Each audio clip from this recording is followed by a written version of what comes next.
Mental math class 8। मैं हूं हरी sir और आप सभी बच्चे देख रहे हैं आपका अपना यूट्यूब चैनल चलो कदम बढ़ाइए। आज हम करने वाले हैं कंपेयरिंग क्वांटिटी। जी हां, चैप्टर नंबर 7 कंपेयरिंग क्वांटिटीज का नेक्स्ट पार्ट क्वेश्चन नंबर 43 आज हम करने वाले हैं। केवल एक ही क्वेश्चन मैं इसमें लूँगा, चाहे वो वीडियो 4 मिनट की बने 5 मिनट की बने, कोई दिक्कत नहीं है बच्चों। थोड़ा सा एक्सप्लेन करना ज़रूरी है क्योंकि इस टाइप का क्वेश्चन आ सकते हैं, काफ़ी इंपॉर्टेंट क्वेश्चन है। आइए करना शुरू करते हैं। क्वेश्चन नंबर 43 ये रहा आपके सामने। क्वेश्चन नंबर 43 क्या कहता है, इसको थोड़ा मैं जूम आउट कर लेता हूँ।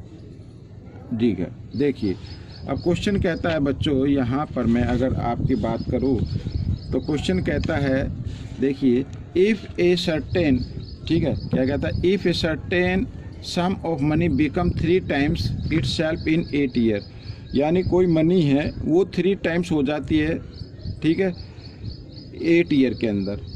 ठीक है, जैसे मान लो 100 रुपीज़ है तो 100 रुपीज़ कितने हो जाएंगे, 300 हो जाएंगे। 3 टाइम्स हो गई ना, कितने ईयर में, 8 ईयर में।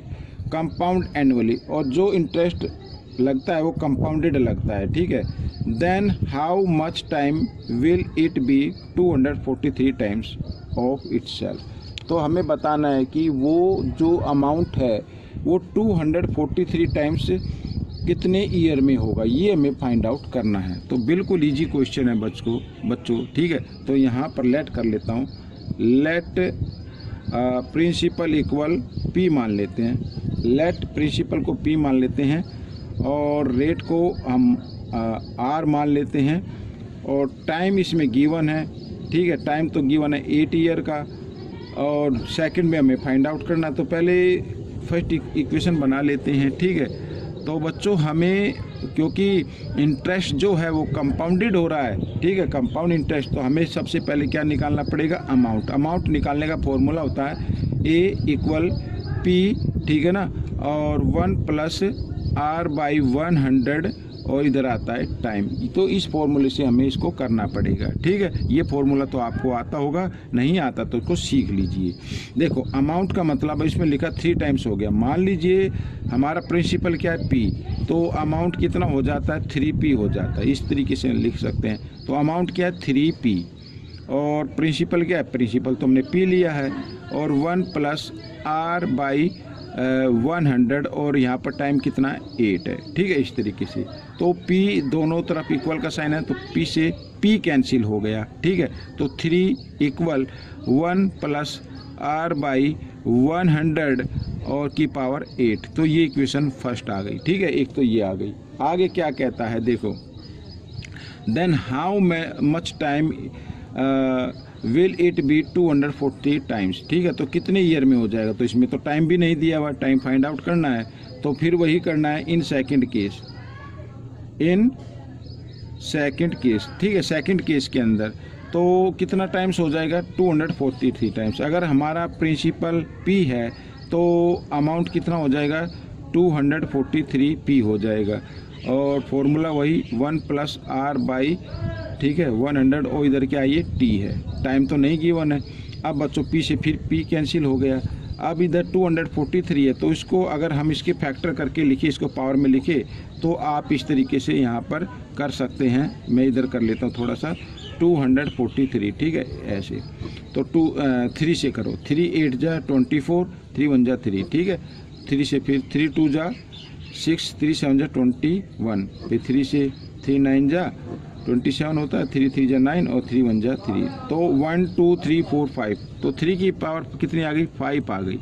3 की पावर 5 आ गई, इक्वल 1 प्लस आर बाई 100, और इधर क्या आ गया, t आ गई। ये सेकंड इक्वेशन आ गई बच्चों, ठीक है।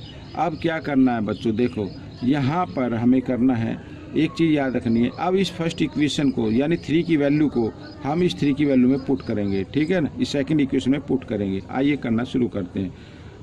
पुट, यहाँ पर मैं लिख देता हूँ, put value of 3 in second, ठीक है, सेकंड में। तो जहाँ पे 3 लिखा ना, 3 की वैल्यू जो है वहाँ पे 3 की वैल्यू को पुट कर देना, इस 3 की जगह कर देना ये। तो लिखेंगे 1 प्लस आर बाई 100 की पावर, यहाँ पर क्या लिख देंगे, 5 लिख देंगे, ठीक है, और इक्वल क्या है, 8 है, सॉरी यहाँ पर क्या है 8 है, तो ये वैल्यू है ना, इस वैल्यू को पुट करना था इसके अंदर। तो यहाँ पर बड़ा ब्रैकेट है, चलो दोबारा लिखता हूँ मैं इसको, ठीक है। यहाँ पर तो 3 की जगह 3 की वैल्यू यानी 1 + r/100, ठीक है।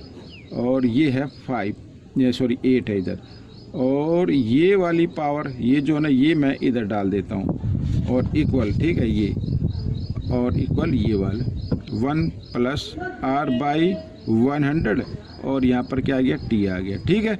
अब बच्चों एक पावर इनसाइड हो एक पावर आउटसाइड हो तो हम उनको क्या कर देते हैं, मल्टीप्लाई कर देते हैं। तो आइए मल्टीप्लाई करके लिख देते हैं 1 + r/100, और मल्टीप्लाई किया तो कितना आ गया, 40 आ गया, और इक्वल 1 + r/100, और इधर क्या किया, t, ठीक है, इस तरीके से।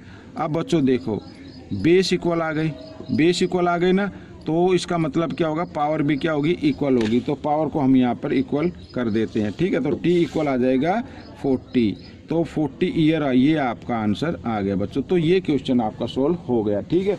तो इसलिए क्योंकि थोड़ा सा एक्सप्लेन करना था, इसलिए मैंने ये क्वेश्चन को थोड़ा इस तरीके से किया है, ठीक है। एक ही क्वेश्चन मैंने लिया है। तो अब ये वीडियो कैसी लगी या ये क्वेश्चन कैसा लगा, अच्छा लगा तो बच्चों, अच्छा लगे या बुरा लगे, मैं तो एक बात मानता हूँ भाई, प्रैक्टिस करोगे तभी आपका कुछ हो सकता है, ठीक है। अब कुछ बच्चों के सर मैथ तो हमें बिल्कुल ही अच्छा नहीं लगता, मैथ अच्छा नहीं लगता। अब मेरे को बताओ मैथ अच्छा नहीं लगता, अगर मैथ लीजिए, मैथ के बिना कोई ऑप्शन है क्या, कोई ऑप्शन है क्या भाई। चलो आपको मैथ अच्छा नहीं लगता तो मैथ मत लीजिए, बाकी और लीजिए, ऐसा होता है क्या, नहीं होगा ना। तो आपको मैथ की तो प्रैक्टिस करनी पड़ेगी, और बिना मैथ के कोई भी सब्जेक्ट मतलब पूर्ण नहीं होता है, ठीक है। तो मिलेंगे हम नेक्स्ट पार्ट में, टिल देन थैंक यू।